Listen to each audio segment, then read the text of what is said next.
اگلا سوال یہ کہ اہل سنت والجماعت کے بعض علماء یہ بیان کرتے ہیں کہ عام دیوبندی وہابی اہل حدیث وغیرہ کو کافر نہیں کہہ سکتے، ان کا یہ قول کہاں تک درست ہے؟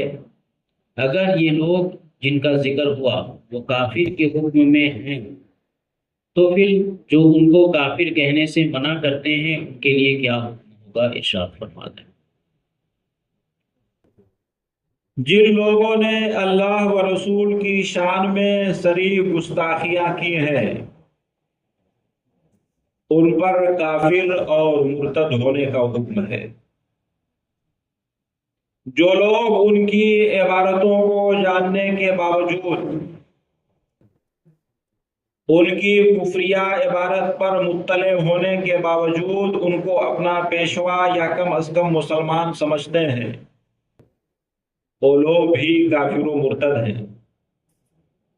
ہاں، وہ لوگ جو اپنے پیشواؤں کی عبارت پر مطلع نہیں ہیں، نہیں جانتے ان کی کفریہ عبارتوں کو، مگر اہل سنت و جماعت کو بدعتی کہتے ہیں، گمراہ کہتے ہیں، معمولات اہل سنت پر بدعت ہونے کا حکم لگاتے ہیں، ایسے لوگ اگرچہ متکلمین کے یہاں کافر اور مرتد نہیں ہیں مگر ان پر گمراہی کا حکم ضرور ہے، اور دونوں قسم کے لوگوں سے دور رہنا ہمارے لیے لازم و ضروری ہے۔ بے شک، سبحان اللہ۔